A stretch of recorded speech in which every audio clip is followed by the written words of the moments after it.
So I would say to wish on a star is to aim at the highest good. And the question then is, well, what is the good? Well, we can answer that in two ways. We could say that the good is the opposite of evil. And I can tell you what evil is. Evil is the conscious desire to produce suffering where suffering is not necessary. And so if you read about what happened in the Nazi concentration camps, for example, or in the Russian concentration camps during the time of the Soviet Union, you get a good flavor for what constitutes evil. And evil is the desire to exploit the vulnerability of other people, to self-consciously exploit the vulnerability of other people and to elevate their suffering beyond their or anyone's ability to tolerate. And so the good is the opposite of that, whatever the opposite of that is. The good is harder to get a handle on. But here's one hint, and I got this from reading Jean Piaget, partly, who's a developmental psychologist. And Piaget talked about the equilibrated state, and an equilibrated state is like a game that children play, where every child wants to play the game. You have a little social group, and that's the children's play group, and you have the individuals within it, those are the individual children, and the structure is the game. And it's a good game if everyone wants to play it. And Piaget noted that a game like that will outperform a game that people have to be tyrannized to play, because it doesn't require any enforcement cost.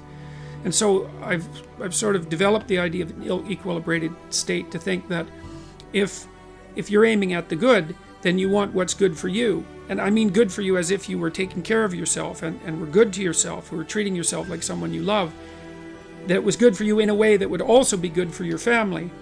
And then it would be good for you and your family in a way that was also good for society. And then it would be good for you and your family and society in a way that would be good for the world. And then it would be good now, and it would be good next week and the week after, and a year from now, and as long into the future as you can see. So the good is something that's equilibrated across multiple levels of being in multiple time frames simultaneously. And it isn't necessarily that you know what that is going to be at any given moment, but you can orient yourself so that's the state that you want to exist in. And I can tell you, as far as I can tell, when you exist in that state, even moment by moment, your life is imbued with a sense of meaning, and that sense of meaning can help you transcend suffering. The philosopher Nietzsche said, "He who has a why can bear any how. He who has a why can bear anyhow." And so Nietzsche's idea was that if there was purpose in your life of sufficient grandeur, that not only could the suffering in life be accepted, but maybe it could even be appreciated. Like it could be that you're willing to bear the burden of being because of the exciting things that you can do with being, the things you can build and the things that you can bring about. And that might be the highest imaginable state of being, and that's a form of paradise. But it's not a paradise that you attain by transforming others. It's a paradise that you attain by transforming yourself. And that's a very difficult thing to do, and it's a very frightening thing to do, because it means that you're retooling your soul, and that's a job for that's the job for a forthright and honorable person. And it's an exciting enough task so that it will keep you occupied for the rest of your life, and then magical things will happen to you while you're doing it. And the world will arrange itself around you in the most wonderful way, in a musical way, so that every part of what you're experiencing plays off against every other part in a manner that has meaning embedded in every aspect of it. And you experience that, by the way. You experience that when you listen to a piece of music that you love. Music represents that, and that's why music nourishes the soul, why it's the highest form of art, at least in my opinion. So you have to live your life as if being is a symphony, and you're playing your instrumental part. Once you orient yourself, then you have an obligation, I would say, an obligation to the development of your soul to speak the truth. You have to be oriented properly, though, because the truth is something that exists in service to an ideal of sorts. Then you can imagine that you could use your language two ways. You can use your language to manipulate the world and to extract from it what you want. So, for example, maybe you go out on a date with someone and you decide that the end goal of the date is to have a sexual partner for the night, and then you can craft your language to manipulate the person into providing you with what you want. And that's like an instrumental use of language.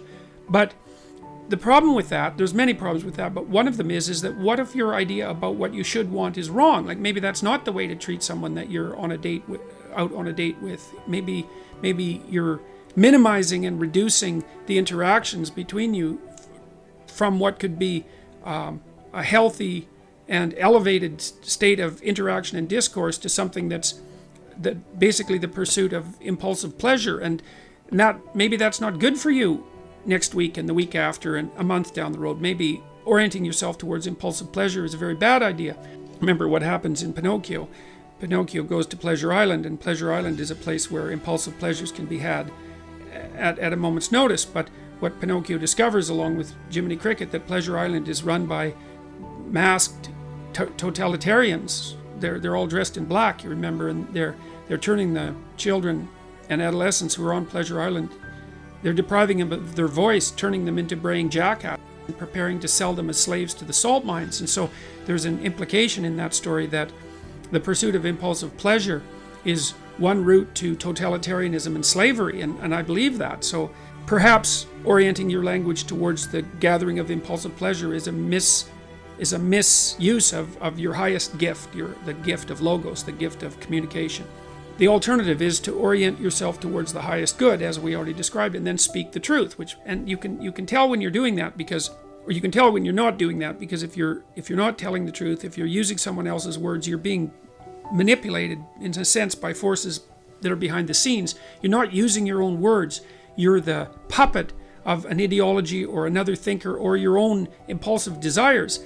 And you can tell when you're speaking like that because it makes you feel weak. It makes you feel weak and ashamed, and you can localize that feeling physiologically. If you listen to yourself talk, you can tell when you're speaking properly, you will experience a feeling of integration and strength, and when you're speaking in a deceitful or manipulative manner, you'll feel that you're starting to come apart at the seams.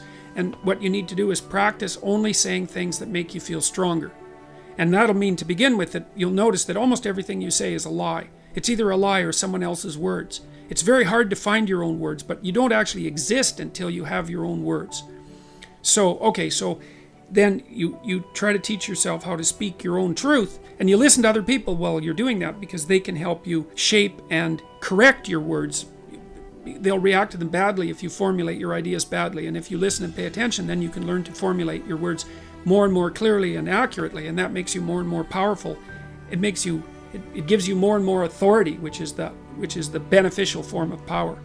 Okay, so you do that, and then you have to make a decision of faith, and that's basically, that you can either use your language to manipulate the world and make it do what you want, or you can use your language to try to articulate the truth as carefully as you possibly can, and then you can see what happens. You have to let go of your desire for the consequences that you want. You have to assume that if you speak the truth, the results are the best that is possible under the circumstances.